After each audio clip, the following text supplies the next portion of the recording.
Hello दोस्तों। Bharatiya Janata party जिस हिंदुत्ववादी एजेंडे के साथ हेमा मालिनी को अपनी सांसद बनाकर लाई थी, हेमा मालिनी को अपना सबसे पॉपुलर फेस बनाया था, वो हेमा मालिनी अब हिंदू विरोधी हो चुकी हैं। जी हाँ, उनको बैन कर दिया गया है, मंदिरों में भी उनकी एंट्री बैन हो गई है।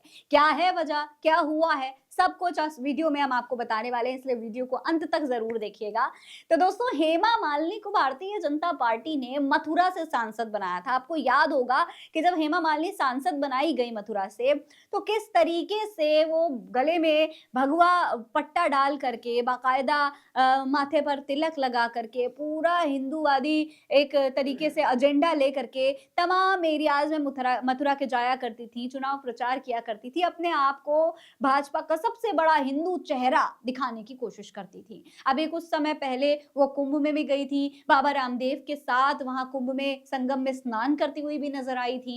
लेकिन अब उनका ये जितना हिंदुत्व वाली एजेंडा था, जो वो अपने आप को हिंदू फेस दिखाने की कोशिश करती थी, पूरी तरीके से फेल हो गया है। उनको हिंदू विरोधी करार दे दिया गया है, और हिंदू विरोधी कहने वाला कोई और नहीं बल्कि एक हिंदूवादी संगठन ही है। जी हाँ दोस्तों, दरअसल हुआ ये कि हेमा मालिनी गई हुई थी 15 मार्च को पुरी के जगन्नाथ मंदिर में, होली खेलने गई थी, होली का त्योहार मनाने गई थी।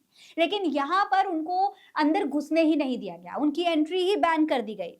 कुछ लोगों का कहना था कि हेमा मालिनी ने यहाँ मंदिर में घुसने की कोशिश करके लोगों की भावनाओं को आहत किया है, धार्मिक भावनाओं को ठेस पहुंचाई है, क्योंकि हेमा मालिनी हिंदू है ही नहीं। उन्होंने एक मुसलमान से शादी करी है और इसीलिए वो मुसलमान है, और किसी भी मुसलमान का जगन्नाथ मंदिर में आना पूरी तरीके से वर्जित है। दोस्तों, इस पूरे मामले पर भगवा आहत गैंग इस कदर आहत हो चुका है कि हेमा मालिनी के खिलाफ शिकायत तक दर्ज करवा दी गई है। आरोप ये लगाया है कि हेमा मालिनी का ये जो एंट्री है मंदिर में, ये अवैध है। इसे लेकर पुरी के स्थानीय संगठन श्री जगन्नाथ सेना ने शिकायत दर्ज करवाई है। इसमें क्या बताया गया है खबर में, वो भी आप जान लीजिए। बताया गया है कि सिंघवार पुलिस स्टेशन में हुई शिकायत में आरोप ये है कि हेमा मालिनी ने धार्मिक नियमों का उल्लंघन किया।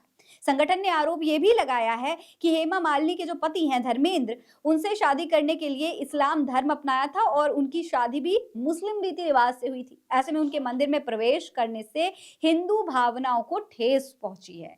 अब शिकायतकर्ता ने आगे क्या बताया है अपनी शिकायत में, उस पर भी जरा गौर करें। लिखा है, हेमा मालिनी और धर्मेंद्र का निकाह 21 अगस्त 1979 में मुंबई के मौलाना काजी अब्दुल्ला फैजाबादी ने करवाया था। धर्मेंद्र ने पहले प्रकाश कौर से शादी की थी, जिनसे उनके 4 बच्चे भी हैं।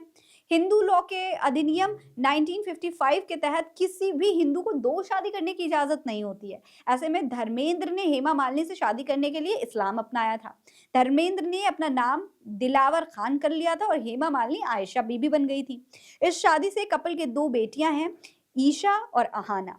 अब इस पूरी वजह से, यानी कि जो उन्होंने शादी की थी इस्लाम धर्म अपना करके, उसकी वजह से वो अब हिंदू विरोधी बन चुकी हैं। यानी कि दूसरी तरफ औरंगजेब की कब्र खोदने की बात हो रही थी, लेकिन यहाँ पर जो हेमा मालिनी अपने पुराने किस्से कब्र में दफना करके आई थी, अब उन्हीं की कब्र खुदने लग गई है, उन किस्सों की कब्र खुदने लगी है, और उसका खामियाजा हेमा मालिनी के सामने आ गया है। हेमा मालिनी को भुगतना भी पड़ रहा है। तो दोस्तों, जिस तरीके से धर्मेंद्र और हेमा मालिनी ने इस्लाम धर्म का फायदा उठाने की कोशिश की थी, अब यहाँ पर उसका नुकसान उनको भुगतना पड़ रहा है, और नुकसान उठाने के लिए जिम्मेदार खुद हेमा मालिनी हैं, और इस पर विरोध करने वाले भी भारतीय जनता पार्टी के ही कुछ समर्थक, या कहा जाए हिंदूवादी संगठन ही हैं। तो अब इस पर आपकी क्या राय है? क्या हेमा मालिनी को ये जो पूरा विरोध हुआ है, उसकी वजह से कोई बहुत बड़ा नुकसान आगे चल के अपनी राजनीति में झेलना पड़ सकता है या नहीं? अपनी राय कमेंट सेक्शन में लिखकर हमें ज़रूर बताएँ। ये खबर आप एमएफ न्यूज़ पर देख रहे हैं। नमस्कार।